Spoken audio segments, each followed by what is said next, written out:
Smartphone ou devant leur ordinateur, certains, en un clic, échangent avec leur médecin. En cette période de confinement, grâce à la technologie, on fait venir nos cardiologues et nos pédiatres à la maison. Comment se passe cette consultation à distance à Tanger? Nos reporters Sanaya Seri et Abdelsamad El Moutassir ont fait le tour de quelques cabinets qui ont opté pour la téléconsultation en ce moment. Au Maroc, se faire soigner sans se déplacer est désormais possible. Face à la pandémie du Covid-19 et aux mesures de confinement sanitaire, la téléconsultation s'impose de plus en plus dans le système de la santé. Ici à Tanger, plusieurs médecins proposent des consultations à distance. Objectif, réduire l'encombrement au sein des cabinets médicaux et éviter tout risque de contagion. C'est une façon d'évaluer à distance l'état de santé d'un patient qui, pour une raison ou une autre, ne peut pas venir consulter directement du fait de l'éloignement, soit également de la réduction de sa mobilité, et particulièrement en ces temps de confinement. Sur le plan pratique, des patients peuvent appeler pour évaluer un petit peu leur état de santé, ou alors c'est des symptômes qui sont bénins et ils sont traités sur place en coordinant avec leur pharmacien.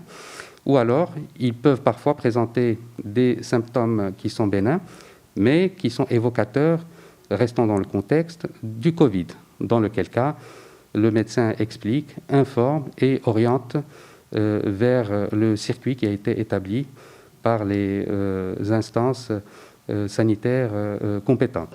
C'est le cas également pour ce cabinet médical. Ce médecin spécialiste est en pleine consultation avec sa patiente.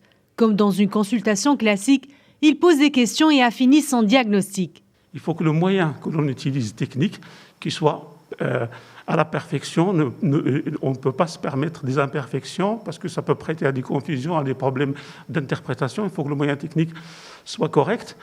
Le deuxième préalable, c'est qu'il faut que la plateforme, par exemple, nous avons une plateforme de gestion de rendez-vous d'Abadoc, et on a d'autres qui ont introduit cette possibilité de consultation par vidéo. Et il faut que cet outil-là permette le respect de la confidentialité. Mais peut-on vraiment se fier à un diagnostic donné à distance alors même que le médecin n'a pas fait d'examen clinique? On ne peut pas dire que la téléconsultation remplace un contact parce qu'il y a, rien qu'en termes de communication, il n'y a pas que la communication orale. La communication, elle revêt plusieurs aspects, donc c'est en présence de la personne qu'on peut saisir parfois la profondeur de certaines choses, de certaines plaintes, de certaines doléances, mais aussi parfois dans l'examen physique, on est obligé de regarder de près, on est obligé de palper.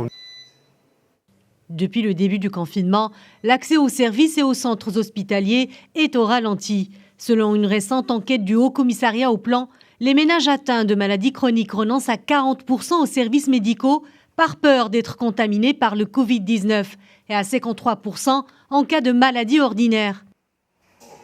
En ces temps de crise sanitaire, les consultations à distance ont toutefois permis aux professionnels de la santé de continuer à proposer un service médical.